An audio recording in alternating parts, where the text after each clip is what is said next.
Hey guys, welcome back to the channel where I'm doing a lot of content on Ghostbusters. So, in lieu of that, I thought I would do my first movie review, obviously on the first Ghostbusters. Now, this movie was the brainchild of Dan Aykroyd, who had a history with the paranormal. Well, inherited it mostly from his parents.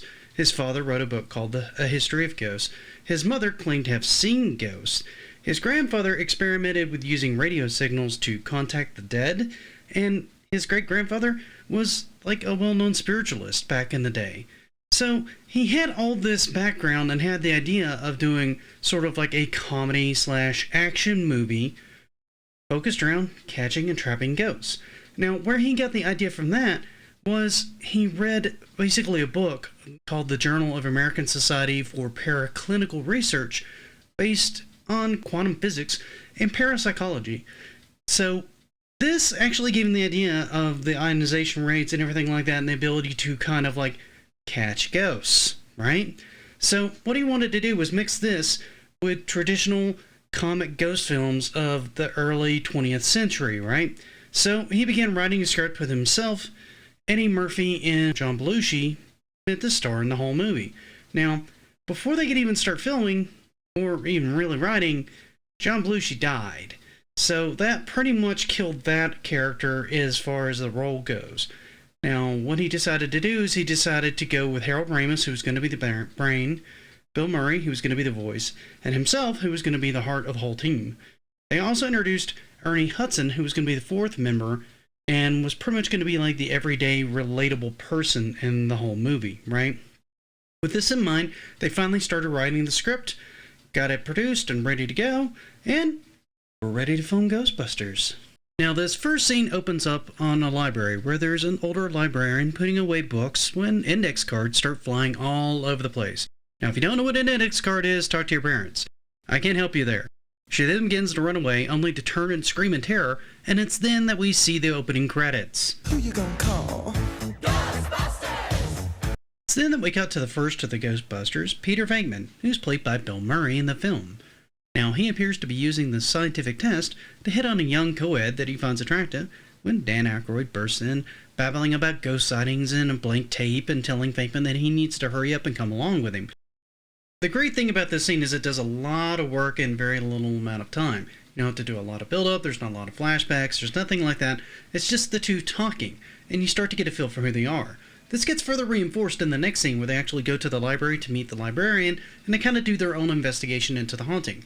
As they walk in, you see Peter Venkman and Raymond Stantz basically talking back and forth where Ray's going on and on and on about this mass sponge migration that he was a part of, and then that's part of the reason that he's such a firm believer in the paranormal, and you can just see and feel the exhaustion in Peter's face as he just grins and bears it at this story like he's heard it a dozen times before. Kind of letting you know that these two have known each other for a very, very long time. Just take a look at the scene and see what you think. Of course you forget, Peter. I was present at an undersea, unexplained mass sponge migration. Oh, Ray, the sponge is migrating about 1.5 feet. Now, there's another scene coming up that's probably one of my favorite early scenes in the entire movie. They actually move over to talk to the librarian and actually interview her when Bill Murray starts asking her all these random questions to basically get a feel for her mental state and whether or not she's sane enough to be a reliable eyewitness. This scene is played out perfectly by Bill Murray, and I do not know what to tell you. If you don't love this scene when you see it, then you might just be watching the wrong movie. Let's take a look real quick. You or any member of your family ever been diagnosed schizophrenic, mentally incompetent? My uncle thought he was St. Jerome. I'd call that a big yes. It's shortly then after that the trio decide to go ahead and go downstairs to do their own investigation into what the librarian had told them. As they go downstairs, they see evidence to basically support her case, because index cards are everywhere, and everything seems to be covered in this weird ooze-like substance that's just dripping off of everything in the place. They quickly grab a sample of it and continue on to come face to face with their very first ghost. Now, this is the first ghost that we're introduced to in the movie, and honestly, it looks fantastic. the way that you can kind of see through it just a little bit, the way it moves, the way it looks, everything about this thing is tangible and incredible looking for the special effects at the time. Now, how they did this, I have no idea, but it's a really impressive special effect and really sets the tone for the kind of ghost that you're going to see here. Not really knowing what to do, the trio pretty much elect Bill Murray's character to, try to chat her up and have a conversation.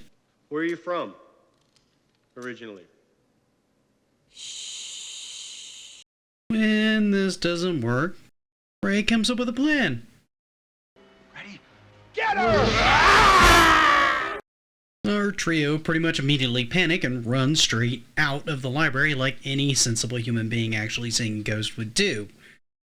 After they manage to calm down for a little bit, they actually go back, do some research, take some readings, and figure out that, well, it appears that they stand a chance of being able to not only capture, but indefinitely contain a ghost. Peter is incredibly excited by this idea, thinking just that the franchising alone will make them millionaires. So, the next thing that they decide to do is to go ahead and start to do some research on this, only to find out that they've basically been kicked out of the university. Having to find another source of income, they go through and they mortgage Ray's mother's house that was left to him in her will. This gives them enough funds to start looking for a place to, sleep and do some research and build all the equipment that they're going to need. While the Ghostbusters are basically working on finding a place to stay and building the equipment they're going to need, we're introduced into the Ghostbusters' first client and the love interest of the film, Dana Barrett, played by Sigourney Weaver. We're also introduced to Louis Tully, played by Rick Moranis. Initially, there was some resistance to casting Sigourney Weaver for the role due to her more traditional casting in more serious roles like Alien. However, she proved her comedic chops and kind of shocked the directors by coming in and walking around on all fours and howling like a dog during her audition. I gotta admit, when I first read that, I really wished I had been there or somebody had recorded the footage of her doing the audition for Ghostbusters. I would have absolutely loved to see her going crazy, walking around all fours, growling, snarling, and just shocking the hell out of the people doing the audition, just to show that she had the chops to be able to pull off the role and could do comedy at the same time. My hat's off to you, Sigourney Weaver. That's some gutsy moves going in and doing that. That's fantastic. It was also her idea to change Dana Barrett from a model to a musician. And the reason being that, she could be kind of strict, but she plays the cello, so she's got a soul. Another funny part is the part of Louis Tully was originally going to be given to John Candy. Now, John Candy really didn't understand the character at all. He was going to play him as a German person with 3 different dogs and really didn't seem to understand the role, so they passed on bringing in John Candy and offered it to Rick Moranis, who accepted the role in under an hour. From here, Dana enters into her apartment and starts unloading her groceries, and it's then that we get the sense that something's not quite right again. As the eggs start jumping out of their shells and cooking on the counter. Obviously, not a normal occurrence for most kitchens. If you do, please call help. Or seek medical therapy, I don't know which. It's at this point that she starts hearing growling and snarling coming from her refrigerator, opens it up only to see a terror dog sitting in there that just screams Zool. At this point, she screams and runs out the door, and having seen an ad for the Ghostbusters, shows up on their doorstep, becoming their very first client. It's from here they run a similar battery of tests to make sure that she's A, telling the truth, and B, isn't, again, mentally unstable. Very sensible practice for them to do in the line of work that they're in. Once they're convinced that she's telling the truth, they get the name of Zool and decide to start doing their own research on it to try to figure out what they can and find out what's going on in her apartment. While all this is going on, business is relatively slow. During all this time, they're very quickly running out of money and funds as business is incredibly slow. Right when Janine gets their first call. We got one! The Ghostbusters quickly arrive on scene, talking to the manager of the actual hotel to find out that basically the hotel itself has a history of spiritual phenomenon where most of the staff knows about a particular floor on the building where incidents have traditionally occurred. The Ghostbusters make their way up to the next floor on the way, turning on the proton packs for the very first time. Switch me on.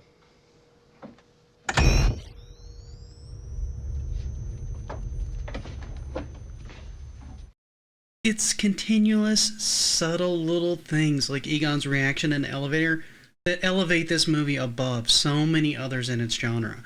Just the fact that he turns it on, knows it's a nuclear accelerator, but can't help himself but push to the side of the elevator, almost pushing Peter closer to Ray, and Peter, having no idea what's really going on, is just looking at him all confused. The reaction of all three of the actors in the scene is phenomenal and speaks volumes of how good they are at their craft during this time. The next scene has them exploring the floor, basically investigating and looking for the ghost, trying to track it down, when Ray kind of turns a corner and runs directly into what we now know as Slimer. The ghost didn't actually have a name during the movie's filming, however, it's since been called Slimer in the cartoon and everywhere since. I think the funniest part of this is the way he backs up with the cigarette stuck to his lip, just completely looking lost and then looking for help. As he turns back around, the ghost basically takes off in another direction after he basically tries to blast it, and has the fortunate happenstance of running into Peter Venkman next. As he runs into Peter, you get the feeling that Peter has no idea what to do as he's calling for help.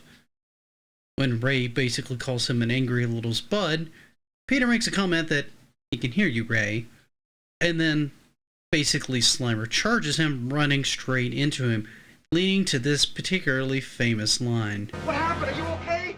He slimed me. It's at this point that they chase the ghost into the ballroom and start clearing out enough space to be able to capture it. After a bit of wrangling, they manage to capture the ghost and come out victorious, having officially caught and trapped their very first ghost. From here, things ramp up pretty significantly for the Ghostbusters, and a montage ensues showing the Ghostbusters running around town frantically, trying to keep on top of the workload that has now pretty much exploded in New York after their first ghost capture. Magazines begin showing off the main technology, and there are debates in the Atlantic on whether or not ghosts actually have any rights. It's right around this time that we're introduced to Winston Zeddemore as a character. Now, this part was originally intended for Eddie Murphy, who had other commitments at the time, which left the role open. Ernie Hudson came in and pretty much knocked this role completely out of the park as far as I'm concerned. His steady, reliable delivery, his easygoing personality, and his way of just portraying an everyday average person just looking for a steady paycheck in New York resonates perfectly with this character and gives the audience someone very important, someone who's very relatable. None of the other characters really feel relatable to the everyday person watching this in the audience, but Ernie does. Just take a look at this interview that Janine does with him when he walks in the door to try to get the job, and see if you don't see the exact same thing I do out of this. Do you believe in UFOs, astral projections, mental telepathy, ESP, clairvoyance, spirit photography, telekinetic movement, full trance mediums, the Loch Ness Monster, and the theory of Atlantis? If there's a steady paycheck in it, I'll believe anything you say. Come on, you gotta agree, that's a brilliant delivery. The other Ghostbusters walk in and basically waste no time hiring him and showing him the ropes. It's then around this time that Egon informs them all of the recent activity is coming to a head very, very soon. And it does, with not one but two terror dogs quickly possessing Dana Barrett, resulting in a few brilliant scenes with Bill Murray. Here's where she asks him if he's the gatekeeper. Are you the keymaster? Not that I know of. And a second where she's floating over the bed. Please come down. I'm sorry, I have to stop for a minute because that whole part where she roars at the end just gets me every single time. Miss Weaver, my hat is off to you. You absolutely sold this part as hard as anyone ever could have. Well done. Well played. Next we cut to Lewis, who's quickly being chased down by the other terror dog that busts out of his coat closet. He quickly gets pinned outside a restaurant, and honestly, again, The reaction in the crowd in this.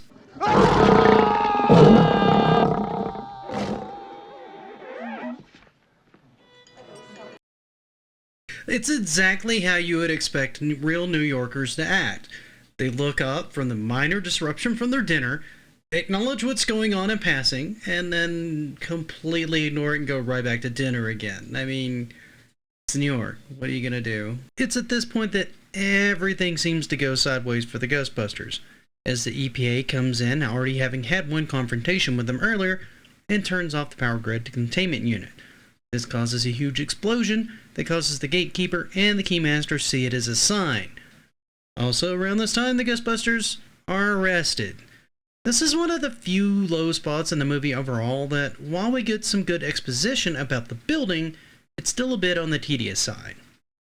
Thankfully, it's fairly short-lived, and shortly after, the Ghostbusters are pulled in to talk to the mayor, and then sent to investigate Dana's building, which looks to be the heart of the entire disturbance. It's then that they finally encounter Gozer, an entity who's intent on destroying the world, and leading to probably one of the other most famous lines in the entire movie.